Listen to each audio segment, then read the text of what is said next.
deal so much damage to take maybe 2 or 3 members from the side of the opponent.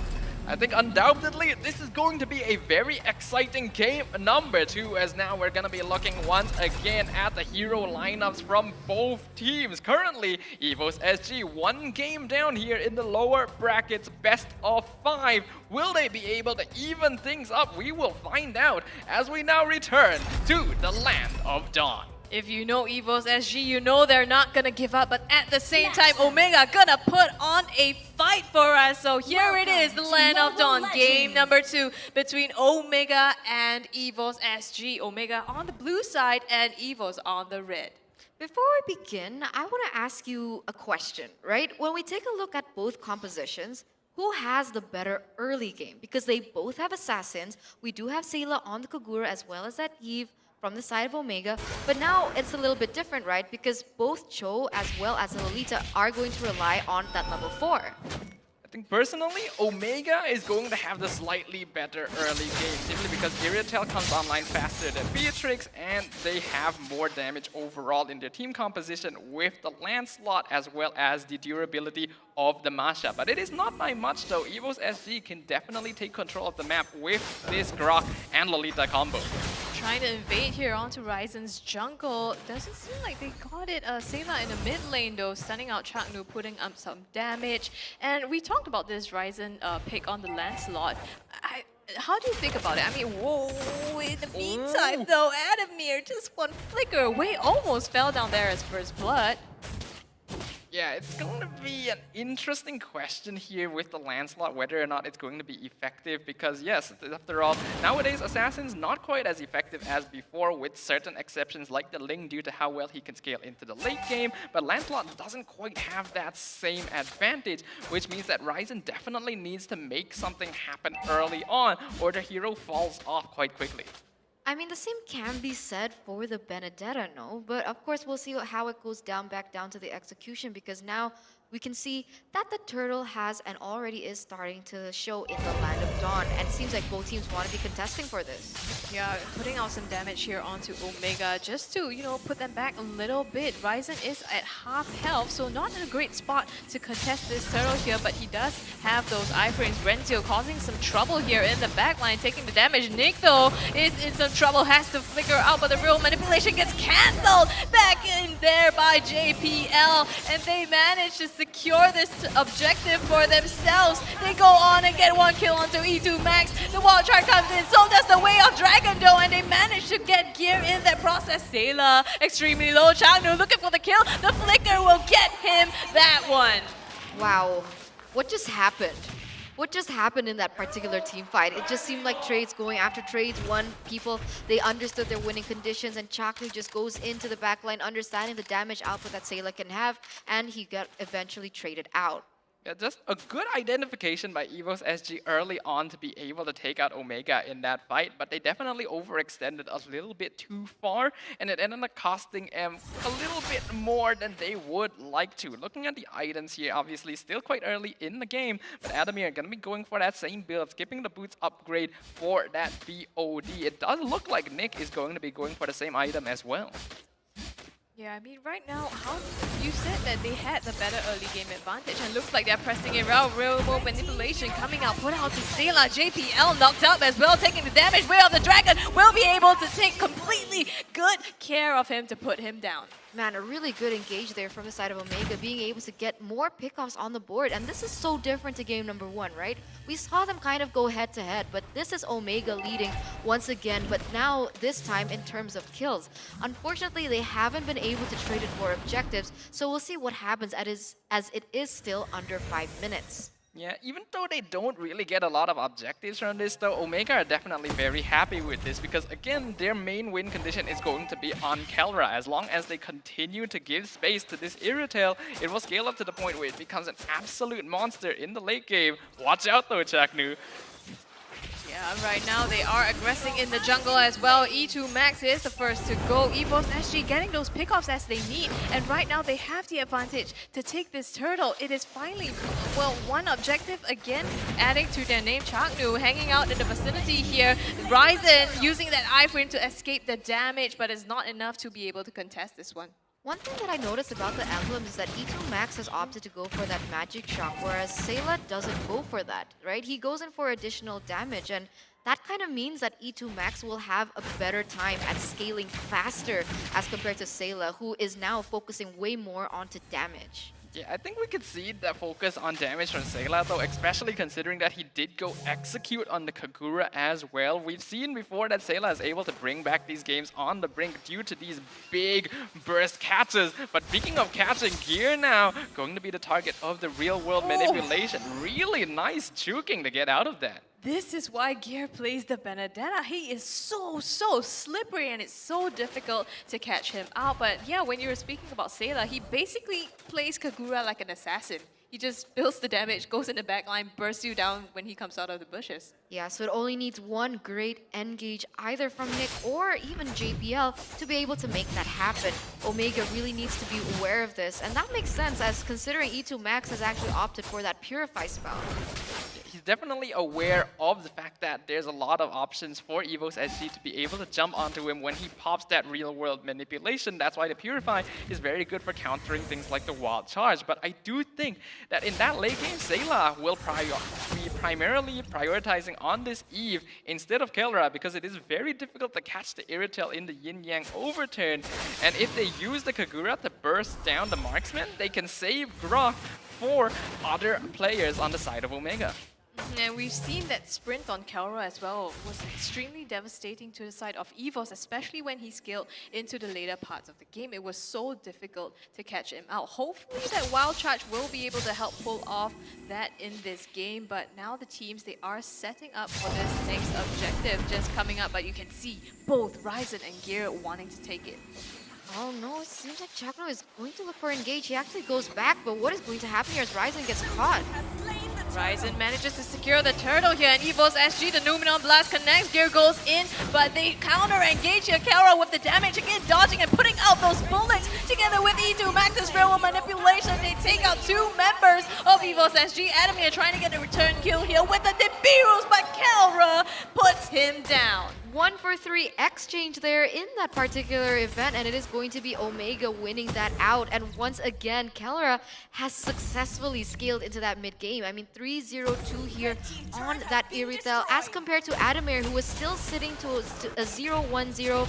I think coming into this matchup, there was so much emphasis on that gold lane between Omega as well as EVO Singapore. We see time and time again that it is going to be either Kelra or even Adamir being that main core focus for both teams. But once again, like in game number 2, a little deja vu moment that Kelra seems to be on top and it seems like Adamir is going to be falling behind. Yeah, very difficult for him here as Chaknu looking for Nick, gonna have a little bit of difficulty there while Renzi is actually dealing with the bottom side. Numenon Blast has to be used to save Adamir, but will it be enough to protect him from Ryzen, who comes in with the Phantom Execution for a solid kill?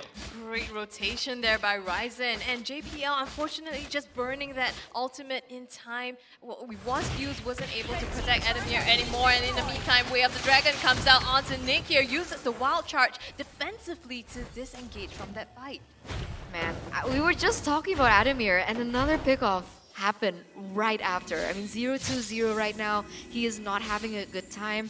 And even if we took a little peek into the items, it did seem like Keller already had 2 items above Adamir, who only had 1.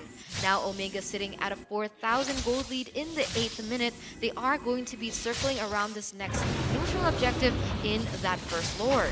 I think based on the skirmishes we've seen, we have to talk a little bit about playstyle compatibility between these two teams, because EVOS SG is a team that really likes to play this death ball style. They feel safest engaging when they are nearby each other, whereas Omega has a very good time controlling the map by splitting up fights and finding pickoffs, which is very disruptive to the style of fighting that EVOS SG wants to target. Which is why so far, Omega is able to control the flow of these battles a lot better.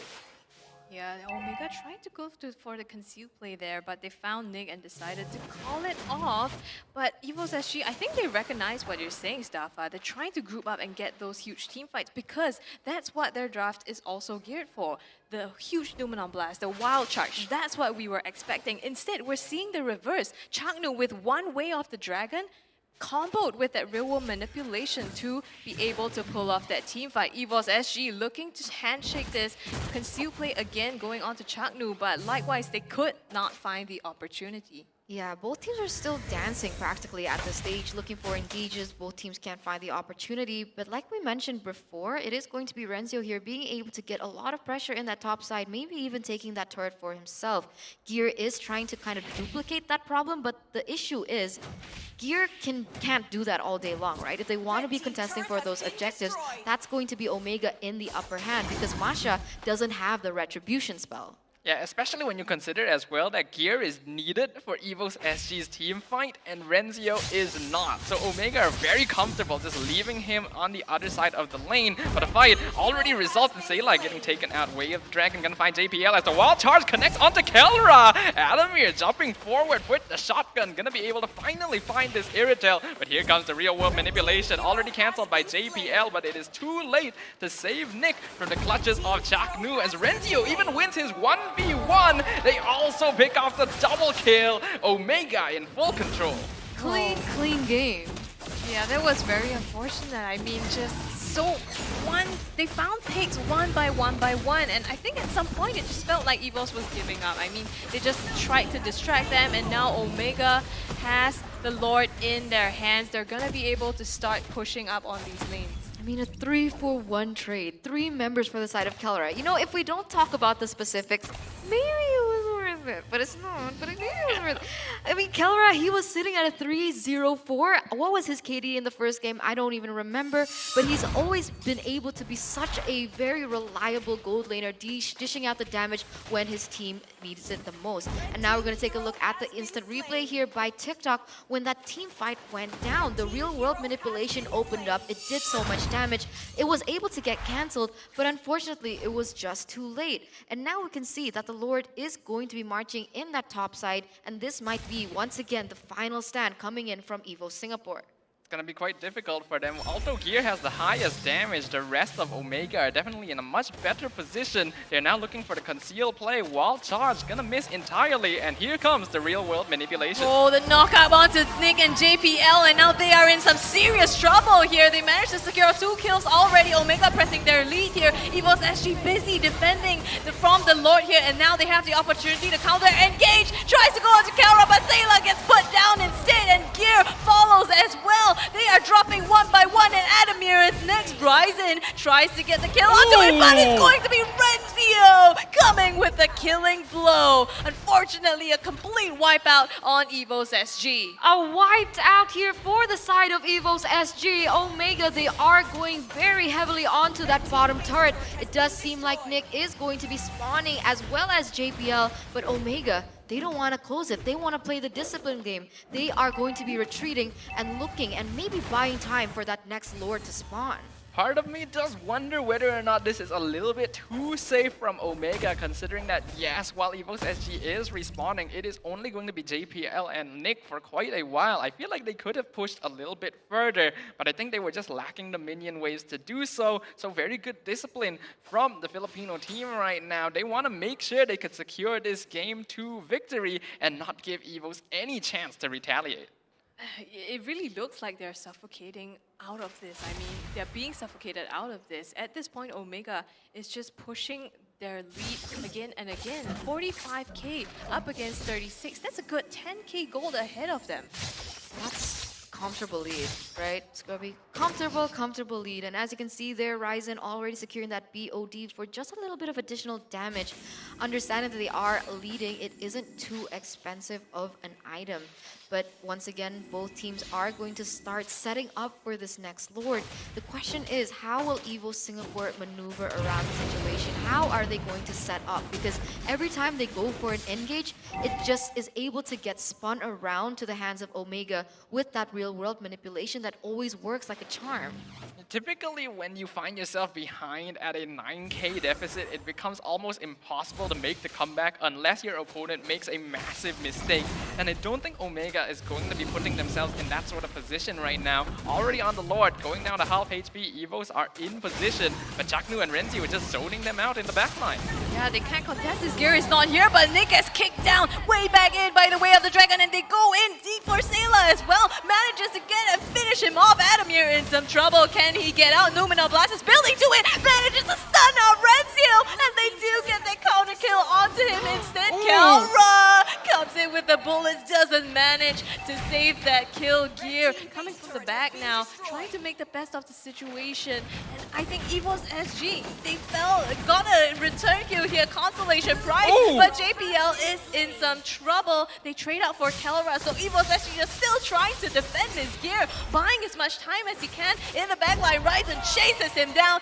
iframe's not going to be able to save him. Can we take this moment to appreciate Adamir, the way that he was able to just outmaneuver everything that was thrown at him? The last snipe that came in onto Kelra that eventually sealed the deal. He was so behind from that early game up until this moment, but he is still able to stay relevant in the game. A 4-3-0 KDA does not reflect the amount of impact he has, as he was able to buy so much time for the side of EVO Singapore. Oh, the wild charge and the flicker by Nick. They are fighting right now, but Gear is the one to go down first. Adamir Ryzen claims his life, and they are going to move on to the core and clean up this match 2-0. Match point for the Singaporean representatives. This is the last chance that they have to be able to come back, understanding that Omega has already swept a 2-0.